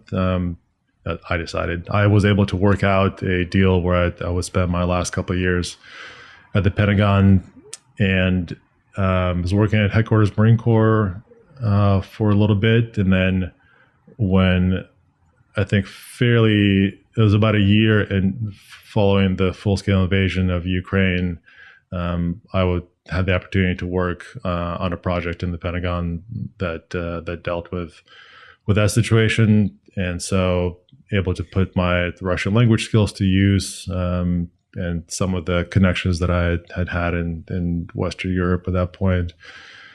Some travel back in Germany and Poland. The Pentagon, is it like a think tank? How would you describe the work? Where? It was actually I'll reserve comment on that. Yeah, understood. Yeah. No problem. That's interesting. So you were right there connected to So I didn't realize that when we started this conversation. So you know a lot about you probably know. It was my last year in uniform, looking pretty closely at the war that was taking place at that point. And then I kind of rushed things. I had I actually moved my retirement date up by 6 months to be able to do that project. And then it came super quickly. So January of 2024 is when I was running around getting all my medical readiness checked out, and I had the retirement party date set, and then it was there. It was time to go face the real world after just over 20 years. Oh man! So you pretty much were there for our entire global war on terror. Pretty close to it, yeah. Yeah. So and then so 24, so you're right. This transition, you're smack dab in the middle of it. Mm-hmm. I mean, it's been a year, but it's not really been that long. Years, right? Not very long to go from full active duty to civilian. Yeah. How is it? How you doing? So I had some former commanders, people whom I call mentors, who came and told me that it'll take about 12 to 18 months to become a normal human again. Sure. And my reaction was like, I got this. I'm good. I'd never lived in military housing. We're always integrated into the community. I thought it was super normal, trying to minimize the impact of military life on my personal life. And so April 1st, 2024, I was officially a civilian. Had started a consulting job with a firm through a connection, a family friend, focused on Ukraine again. And so I thought it was just a natural flow of things to go from the uniform side of things to the civilian world. And it really wasn't until a few months after that where I started getting into a really negative headspace, and I didn't really understand what was going on, why there was always kind of an itchy feeling, and I was not balanced. I couldn't relate to people the way I thought I was going to be able to do so. And I don't recall now where I found the podcast, but I started listening to other men who were talking about losing their identity when they left the service because they didn't invest the time. Yeah, Sean Ryan. Yes, I believe it was one of them. Didn't invest the time into conducting a transition. And so those months that my mentors told me to take to really think through things and how life evolves and how you're consciously leaving one thing that dominated your life for 2 decades into starting a new chapter that requires other skills and other approaches and more understanding and empathy, I skipped over that entire step with predictable results, right? Sure. So a little bit of the kind of world crashing down around my ears. And it took a while to fully understand the impact, not just on me, but the people around me who were bearing the brunt of that kind of dysfunctional me at that point. How much of it do you think it's because the military is this one of the things that's definitely lacking in the civilian world that you guys have on the military side is the ability to climb and to work through systems of elevation, right? So you able to make these moves and then you get out into, and so that's how you experience success, right? Sure. Then you get out and it's like, we have a couple measuring sticks, it's money. You could climb the corporate ladder, but at 45, that's not where your head's at. Right. You're not trying to jump into, so yeah, I think that could be a big challenge, is how do you go from this environment where it was constant elevation through pushing and you have systems of respect and trust and order, and I mean, everything is gone. Yeah. It's gone, you know? It was super difficult. And again, I just didn't realize what I was in the middle of, because I went from as much of a unique organization and point in my career. I had just left. It was very structured, and I just wasn't conscious of the structure that I had become used to. And I jumped with both feet into no structure. So I was working remotely.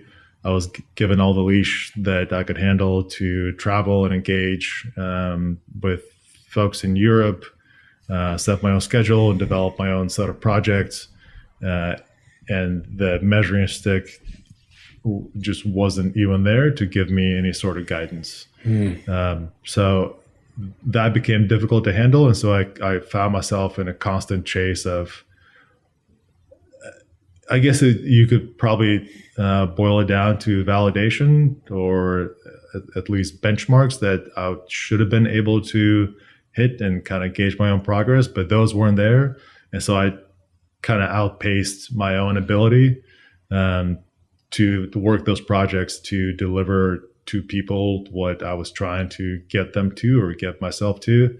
And it became an unmanageable situation, frankly. It makes sense. It makes sense. I could see it. And I've had the experience of working with a ton of guys transitioning. And it's not just military. I worked with guys like professional athletes that have, one guy I'm actually, I can't say too much, but somebody I'm working with now, or I'm talking to now, he's the best in the world. Like, you would, if you saw him, you'd know who he is. And but he's not anymore. So he's getting older, and it's a different time. Sure. And it's how do I have another chapter in my life where it's so different, right? And it's like, do I want to reinvent myself? I was already the best at what I did. Is the goal to continue to be good? Right.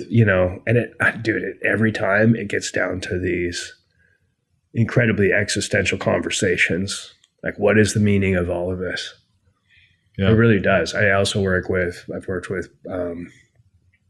with billionaires who can do anything they want. And after they've already messed around, mostly destroying themselves,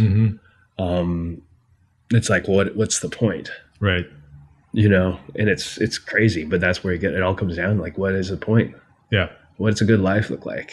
And I don't work with you, so I don't know, but I imagine your situation. It's like, what do I do now? Yeah. I mean, even with your job as a contractor, I mean, that's what you do. You're good at it, but is that it? What is this about? Yeah. I mean, I think definitely skipping over the transition and decompression process put me in a place where I never took the time to identify what it is that I would be able to do, not just for myself, but for others in a meaningful way. And yeah, exactly. What is that next chapter look like, and what is its purpose? Because I think we're all looking for that, as you mentioned. What is the purpose and the objective here? And just moving from one short-term goal to the other is not it. Right? No. So I think the best piece of advice I probably ever got was in a completely random situation. I showed up in a new military facility and with a whole bunch of people I'd never met before, and it was really like a non-issue, but I had just a random question, and I approached a non-commissioned officer and I asked him, First Sergeant, like, do I do this or do I do that? He just looked at me and said, do we think is right? Like, okay. I think I blew it off at the time because it seemed like a non-answer, but kind of every time I reach a quandary is like, do we think is right? I think there's more to it than just the words, right? Like it's pretty deep because it challenges you to think what is right in this moment. What's the larger impact of it? Yeah, and what's the purpose of it all? Yeah, I think I keep seeing a theme here in the way that you interact with the world, which is like these boil down to these very simple, and I think they're elegant. You say lame. You said lame earlier, but I think they're elegant ways of looking at the world. And I mean, even the fact that had an impact on you.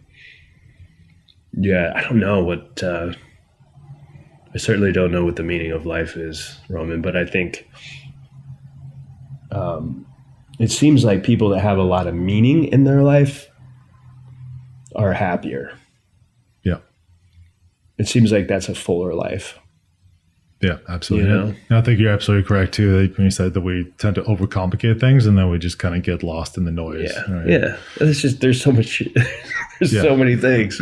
Yeah, we could talk about anything, and you could run. And it's like, well, what lens are you looking through? What not everyone thinks that way, but I'm like, well, maybe if you're looking at it through that, like, how are we looking at this? And then you kind of got to understand the framework. And it's like, okay, I see why that's bad. It's only bad if it's not achieving what you're intending for whatever the idea to achieve is, where I've landed anymore,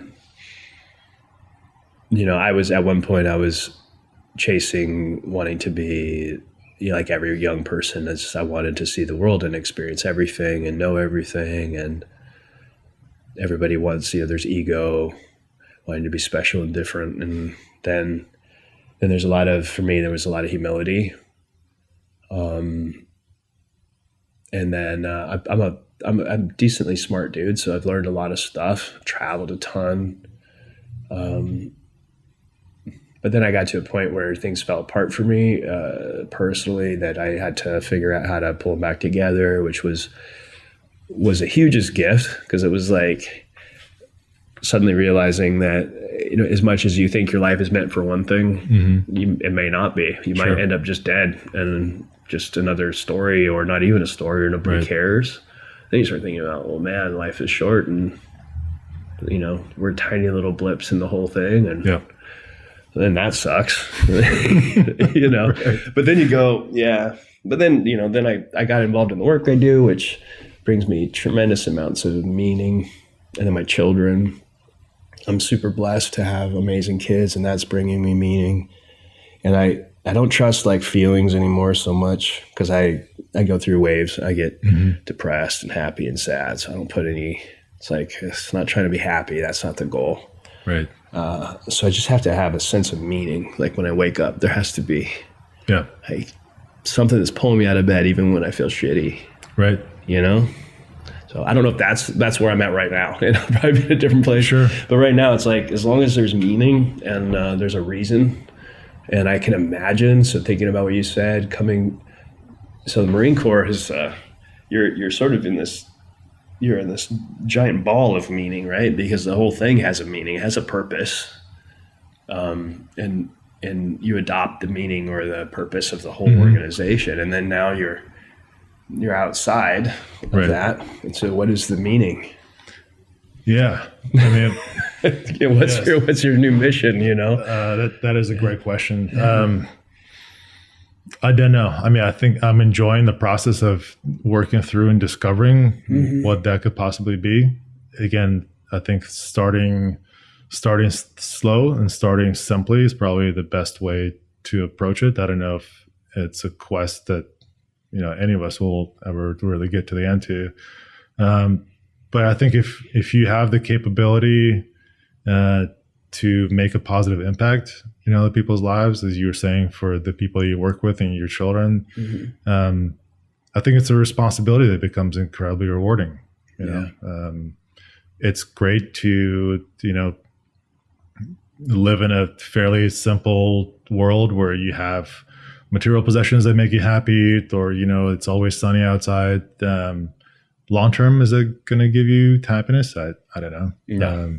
I know it won't. I know too many people who have found success and they just fall apart. Right. I don't think it's even hard to become quote unquote successful. I think it's hard to stay successful, and I think it's hard to hold on to any kind of peace. Most people just deconstruct before they're even declared successful. You know, start making money and they fall apart. It's like, yeah, I don't. I think doing something good for the world is good. I think being good at what you do is good too, man. And your whole history, the fact that you can work as a consultant and bring what you can bring, that's awesome. I mean, having 20 years of honing your skills in certain areas to bring to the table. Sure. I mean, ideally, I can apply that, either in the same field or in something where it's not wasted effort, right? Sure. Because again, like we can pick whatever hobby we think we're going to enjoy, and if it's not making a positive difference in our own lives long term or for somebody else, is there really a point to it? But finding that kind of perfect fit, or maybe if it's not perfect, if it's 80%, it works for somebody else and to somebody else's benefit and to our own, maybe that's kind of the secret to happiness. But, I don't know. As you said, the Marine Corps career was purposeful and purpose-filled.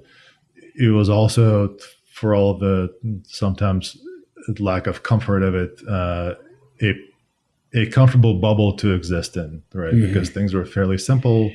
You were within parameters of right and wrong. You knew what the mission was. You knew what was allowed and not allowed. And then jumping into something completely different takes preparation, I think, is kind of the hard lesson that I learned that I didn't invest in, but now I know for, the next time I do that, maybe I'll take some time to think through things. Yeah, that's good. Community too. Yeah. There's some stuff that I think we have some basic evolutionary needs as human beings. There's some stuff we have to do. We just have to feed our DNA. Yeah. And I think humans need to be necessary. And I don't think that's like a philosophical subject. I think it's we're literally built that way. Sure. And just through human like the reason we're here, our species, is because we collaborated, right? So we all were necessary for each other. And I think if we don't feel necessary, we have system failure, on a genetic level. Expression changes and chemistry changes. And so I think anybody going from an environment where you're deeply necessary and you know exactly what your job is down to the very details, and then you move out into the civilian world, you have to find a way to be necessary. You have to know what you bring and what you need. And this is how it's always been for all humans from the dawn of man. So we don't get to escape that. Right. It's like a genetic truth. So as far as I can tell, that's an important piece. And I think another one is you got to have the hardware right. So I think our bodies, which equates to our brains also being healthy, we have to keep our physicality. Sure. You get those things right, and I think a lot of the other stuff kind of starts to fall in line. Yeah. But that's really interesting. So you're not even a year out, and you're trying to figure it out. You are figuring it out, and you're on a path.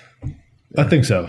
I think at least I have a little bit more capacity now to think through those things. What are the things that I realistically could be good at, and where can I make a positive difference, and without rushing into things.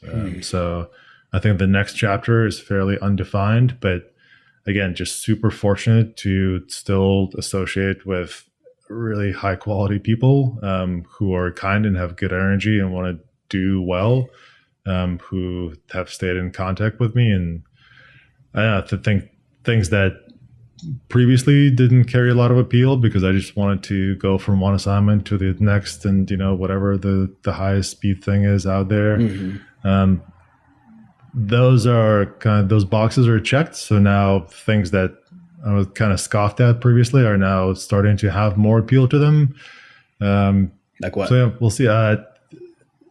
So I don't know. My outlook changes, I think, on a daily basis. So everything from going back to school to maybe going back to some sort of government employee to I had a friend who reached out and said that he wants to start a company in the European security space. I don't know. I think, again, I think the importance of taking time and considering the options with a broader perspective, but just a little bit more maturity and not rushing to things just opens up all those other possibilities. And sometimes just not doing anything for a little bit is super helpful. Yeah. Just kind of see things trickle in. I think I always tell guys this that I work with, it's completely okay to schedule time to ponder, especially in today's society where our attention is getting pulled so heavily in different directions. We all have these little boxes in our pockets, right, that take us away. And it's like, it's okay. In fact, some of the best ideas come from just letting the mind wander. It's almost like a daily, like awake dream state where your brain can kind of work through stuff, and perhaps you'll start to see what you need to do. Yeah. But if you don't create the space, you know, and people are scared to do that. Yeah. You know, like scared to let their brain just absolutely go. But I mean, what's wrong with going for a long run with no headphones? Yep. And listening what's going on in Roman's head today. Yeah. And, you know, what's your gut telling you? You know, heard this really cool thing about humans having a supercomputer that's sort of behind our logical mind. And it sort of speaks to us. It's intuition was what this person, she was a case officer, one of the youngest ones ever. She did a TED Talk. It was Amaryllis Fox. Do you know who that is? She's a Kennedy now. She married one of the Kennedys. Okay. Which there's a billion of them, right?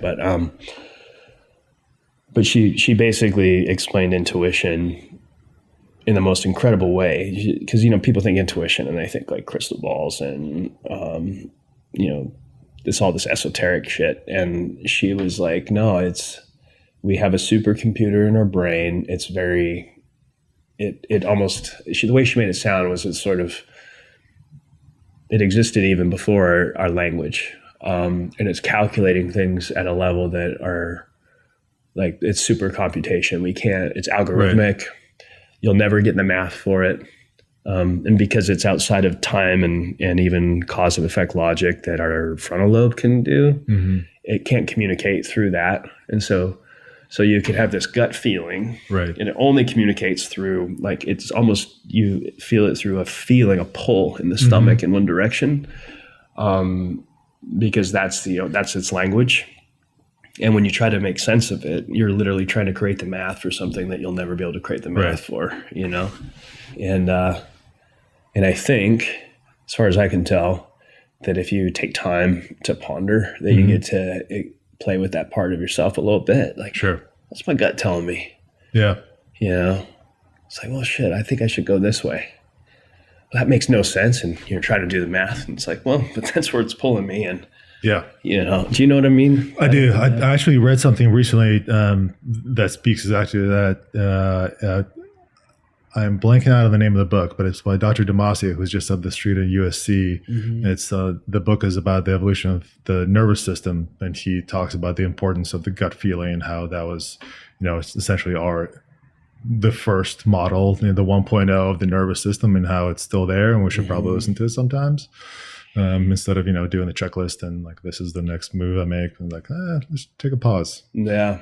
I'm really fascinated by that subject because my business partner is my brother, and he's an engineer, and I'm more of a creative type thinker. And he wants a reason for everything.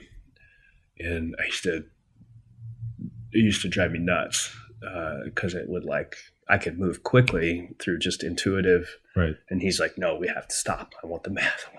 Right.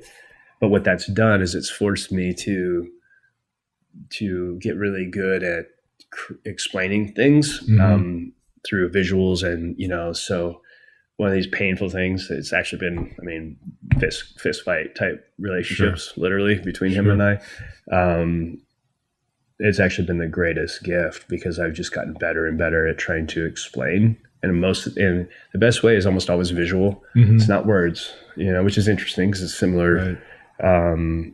But where's I going with that? I think maybe that's how all of our advancements in humanity have even happened, right? Because you've got these feelings, and then humans trying to understand them through words and symbols and communication. And so then we're continuing to, it might even be how invention happens. So it's like the creative process is like a feeling, and then an outward expression of the feeling forces shaping, and then shaping creates everything from like the lights in the studio to, you know, I don't know. I love that stuff. I just got a book. Sorry, I'm rambling here. I just got a book on creativity and the brain, and I'm going to have a doctor on this podcast. He's a world-renowned radiologist. So he studies, you know, he's got all these patents, and he's really into the creative process, and he's published a ton of papers on creativity and the brain. But I'm interested in that. Like, how are ideas born? You know? Sure. So, yeah. No, it's fascinating. What a great combination to have amongst siblings, right? The one who's oriented in the gut feeling and intuition, and one who's very much technically oriented. But it's a great balance, because I think if you have that in the same person, one side would always win out. And here you have a trade-off where, one comes up with the idea and the other one explains it, or vice versa. It's been a challenge though, Roman, too. Sure it has. No, but I'm so proud. I was telling my parents this the other day, just how, you know, they've been there on the sidelines where we've had months where we didn't talk to each other. You know, we both work at the same place, and, you know, I'm literally fist fights, right? Like, he's my brother. I mean, he's my little brother. So too, and we're both pretty dominant characters. And, but man, 13 years into our work together, and I'm so proud of the relationships forged in fire. I mean, that's very cool. We have learned to work with each other, and I love him so much and respect him, and he drives me crazy, and I think I drive him crazy. But it's like, just like what I was saying about, you know, I'm sober, right? So my sobriety, it's like you just continue to show up and work through the difficulty of managing your own head. I continue to show up through relationship with my brother, didn't give up. And the rewards of sticking to it over a long period and learning that dance, even though it's complicated and hard, there's nothing like it, man. Yeah. Nothing like it. Yeah. So, yeah. Oh, that sounds amazing. So we'll end with this. I'm curious. So you'd mentioned, you know, in hindsight, you wish you would have taken a little more time to think about your transition. And I think it would be, if there's definitely going to be people listening to this that are making that transition, or are even a couple years out and still trying to figure out how to do it. Now that you've had a time to reflect and you've been out for a minute, what would you tell somebody? What is it that you wished you would have heard or would have listened to when you were making the transition? What message? I guess I would keep it simple, because everybody's situation is different, right? So I would, I don't want to generalize, but I wish I had listened to the people who told me to just take a pause. I think for men and women leaving really any government service, but especially the military, there's a need to immediately jump into something that matches or outpaces your previous expectations and performance. It's an addictive thing, right? I think you have to force yourself to take that pause that we talked about. It's difficult. And I think you have to identify your priorities, because, let's say, your new priorities, because those may not match with your previous priorities through a career of government service or military. I think it's hard. I think you have to force yourself to listen to other people who may have been watching you from the sidelines and have formed an opinion or have advice that you hadn't considered before, but that there's nothing like time, and that, you know, 2 to 4 month investment into just taking things slow and considering what's out there could be, you know, the difference between years of happiness or unhappiness. I think it's one of the few things that I would say I wish I could have a do-over, you know, go back a year, like early 2024, take that time, settle myself, talk to the people who are dear to me in my life, see what they have to offer in terms of advice, consider it and not just kind of be dismissive about it. And then take a more balanced approach to things instead of just chasing after whatever the next highest speed thing is. Actually implement a little bit more maturity instead of saying, I got this, whatever, I'll make it work. Well said. Thank you. Thank you, Justin. Yeah, I appreciate this conversation, Roman. Yeah, likewise. Thank you very much. Hey guys, it would really help us out a lot if you liked and subscribed. We have a lot more episodes on the way, and if you like what you saw here today, put your notifications on and you'll know when a new one comes out. And we're excited to get them in front of you guys and to hear what you have to say. So please leave your comments down below.